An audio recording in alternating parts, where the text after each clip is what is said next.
A very good morning, dear student.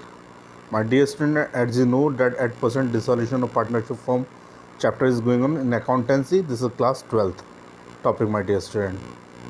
Now, my dear student, today we will learn this question. In this question, this topic name is, my dear student, distribution of accumulated profit and loss. Accumulated profit and loss. And my dear student, already these topics we have learned in the admissions, retirement and death chapter, my dear student. So now directly we will learn this question. In this question they are saying, from here I will read, A, B and C were partners sharing profit loss in the ratio of 2:2:1. They decide to dissolve their firm on 31st December 2014. वो अपनी firm को dissolve करने के लिए तैयार हैं इस तारीख में. On that date, profit and loss account shows a debit balance. Profit and loss shows the debit balance, my dear student. Debit balance means this is a loss, 2 lakh rupees loss. तो my dear student, if this is a loss, तो अगर इस loss को हम distribute करेंगे तो definitely partners की capital decrease होगी. और my dear student, partners capital जो होती है, capital is liability and liability should be credit. और जब उसको हमें डिक्रीज करना पड़ेगा तो उसे डेबिट करना पड़ेगा. So that's why A is capital, B is capital, C is capital account debit and to profit and loss. My dear student, this is loss. तो लॉस को अगर हम डिस्ट्रीब्यूट करेंगे तो डेफिनेटली पार्टनर की कैपिटल डिक्रीज होगी और partner की कैपिटल को डिक्रीज करने के लिए डेबिट करना पड़ेगा. My dear student, total loss amount is 2 lakh rupees और इस 2 लाख रुपीज़ को अगर इस 2:2:1 के रेशियो में डिस्ट्रीब्यूट करेंगे तो my dear student answer will come 80,000, 80,000 and 40,000 rupees. तो माय डियर स्टूडेंट 2:2:1 के रेशियो में करेंगे एंड डिस्ट्रीब्यूट और ए, बी, सी की सबकी कैपिटल डिक्रीज होगी. My dear student, from here आगे पढ़ेंगे. एंड जनरल रिजर्व भी है क्वेश्चन में. Shows a balance of ₹3 lakh. General reserve, my dear student, we know very well about it that in the liability side if reserve fund and any profit is given then we should distributed among the partner. My dear student, अगर हम general reserve को distribute करेंगे तो general reserve का मतलब क्या होता है? एक सेविंग जो प्रॉफिट से बचाई गई होती है. तो अगर हम इसे डिस्ट्रीब्यूट करेंगे तो डेफिनेटली पार्टनर की कैपिटल इंक्रीज होगी. एंड अगर पार्टनर की कैपिटल इंक्रीज होगी तो capital is a liability and liability से क्रेडिट, और क्रेडिट का आइटम को इंक्रीज करने के लिए क्रेडिट करते हैं, माय डियर स्टूडेंट. तो general reserve account debit and to all partners capital account. My dear student, general reserve amount is 3 lakh rupees और इस 3 लाख रुपीज़ को अगर 2:1 के रेशियो में डिस्ट्रीब्यूट किया जाएगा तो 1,20,000, 1,20,000 and 10,60,000. And at the end of the question they are saying pass. From here they are saying pass the necessary journal entries. So my dear student, like this question will be finished, and already we have done in the admission and retirement and death of a partner. So same condition will be applied in the dissolutions also. Now my dear student, today we will learn a new topic also. This topic name is treatment of partners loan. My dear student, from the beginning I will read this topic. From here, partners loan should not be confused with the loan taken from outsider. अगर बाहर वाले से हमने loan लिया है और partner से loan लिया तो बिल्कुल कंफ्यूज ना हो. बाहर वाले से अगर हमने कोई लोन लिया तो डेफिनेटली से रियलाइजेशन अकाउंट में ट्रांसफ़र करके अब फिर पेमेंट किया जाएगा. लेकिन my dear student, if you are taking loan from the partner तो पार्टनर को हम डायरेक्टली पेमेंट करेंगे, बिकॉज पार्टनर तो मालिक है और उससे अगर हमने लोन लिया तो उसे डायरेक्टली पेमेंट करेंगे.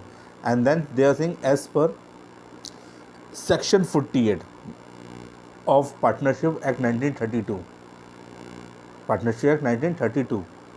Partners' loan shall be paid only when all outside debts are paid off. Section 48 में से कहता है पार्टनरशिप एक्ट 1932 का, अगर पहले आउटसाइडर डेब्ट पेमेंट की जाए, इसके बाद पार्टनर का डेब्ट पेमेंट किया जाए तो पार्टनर्स लायबिलिटी बाद में पेमेंट की जाएगी, चाहे पार्टनर्स का वो लोन क्यों ना हो. माय डियर स्टूडेंट, आगे कहते हैं it should not be transfer to the realisation account. Partners का लोन रियलाइजेशन अकाउंट में ट्रांसफ़र नहीं करेंगे, डायरेक्टली उसका पेमेंट किया जाएगा account. Rather than payment shall be made directly through partners loan account by way of the following entry. तो entry ये बन सकती है माय डियर स्टूडेंट, अगर पार्टनर के लोन का पेमेंट करेंगे तो partners loan is a liability का पेमेंट करेंगे तो उसे डेबिट कर दो, partners loan account debit, and what goes out? Cash goes out, my dear student. तो simple entry we can make, यहाँ पर हमारी सिंपल एंट्री बन सकती है my dear student. Now we will check the one question, my dear student. In the question they are written from I read from here A and B. A and B are partners. B has given a loan of rupees 20,000 to the firm. B ने B से अगर loan दिया firm को. Give journal entry for the payment.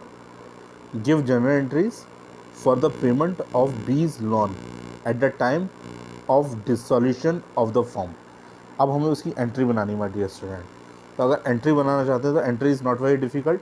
अगर आप payment करना चाहते हैं तो बीज लॉन अकाउंट डेबिट, बिकॉज बीज lawn is a liability. Liability का पेमेंट करोगे तो डेबिट करोगे डिक्रीज करने के लिए, तो बीज loan account debit. And what goes out, cash और बैंक, कुछ भी आप लिख सकते हैं, to cash to bank. And my dear student amount is 20,000. तो दिस अ वेरी सिंपल. एक क्वेश्चन को चेक करेंगे my dear student. This question is also we will check. In this question from here I will read X and Y are partner at the time of dissolution. Debit balance of X loan appear in the at rupees 25,000 on the asset side. My dear student, asset side में X का loan लिखा हुआ है. इसका मतलब my dear student, अगर X का loan asset side में लिखा तो बिजनेस की एसेट है, और बिजनेस की एसेट है तो बिजनेस ने लोन लिया नहीं बल्कि लोन दिया है पार्टनर को. That's why this is assets, asset side में. आगे कहते हैं in the balance sheet of the firm give necessary journal entries for the treatment of loan.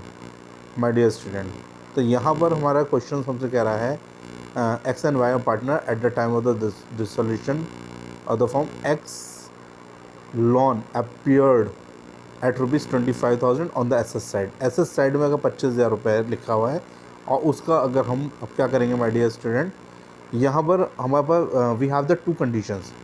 यहाँ दे आर सेइंग और जैसा और कंडीशन, या तो ये एंट्री बनाएंगे या फिर ये एंट्री बनाएंगे. माय डियर स्टूडेंट, या तो हमारी एंट्री बनेगी X capital account debit to X loan account, because my dear student इस वक्त यहाँ पर हमें हमारी फॉर्म की एसेट है x loan. X loan is the asset. X loan हमारे फर्म की क्या है माय डियर स्टूडेंट, एसेट है, क्योंकि फर्म ने कोई उधार पैसा लिया नहीं बल्कि उधार पैसा दिया है. तो अगर माय डियर स्टूडेंट उधार पैसा दिया है तो अगर वो एसेट को ख़त्म करना चाहेंगे तो एसेट को क्रेडिट करना पड़ेगा. तो एक्स लोन को क्रेडिट कर दे बिकॉज ये एसेट थी. और इसे कन्वर्ट काहे में कर रहे हैं माय डियर स्टूडेंट, हम कन्वर्ट कर रहे हैं एक्स कैपिटल अकाउंट डेबिट. तो माय डियर स्टूडेंट यहाँ पर हम ये कहते हैं कि अगर एक्स की कैपिटल को हम डिक्रीज़ करते हैं, X capital account debit to X loan account, X loan से उसे कंपनसेट कर देंगे my dear student. Otherwise easily we can say that what comes in cash comes in. Cash हमारे पास आएगा और एसेट हमारे पास से चली जाएगी, बिकॉज हम एक्स से पेमेंट रिसीव करेंगे. तो x loan will be move from the business and cash comes इन. और अगर हमसे एक्स मना करता है पैसे देने के लिए तो हम उसकी कैपिटल से चार्ज करेंगे. तो X capital account debit to X loan account. तो हमारे एक्स लोन तो दोनों ही कंडीशन में क्रेडिट हुआ है, because x loan is a asset और एसेट इज़ डिक्रीजिंग. तो एसेट डिक्रीज़ कब होगी, या तो पैसा आएगा तो डिक्रीज़ होगी, या फिर एक्स की कैपिटल को चार्ज करेंगे तब डिक्रीज़ होगा my dear student. And amount is my dear student in both cases 25,000 and 25,000. So now my dear student, I hope you understood this question. So thank you very much and God bless you my dear student.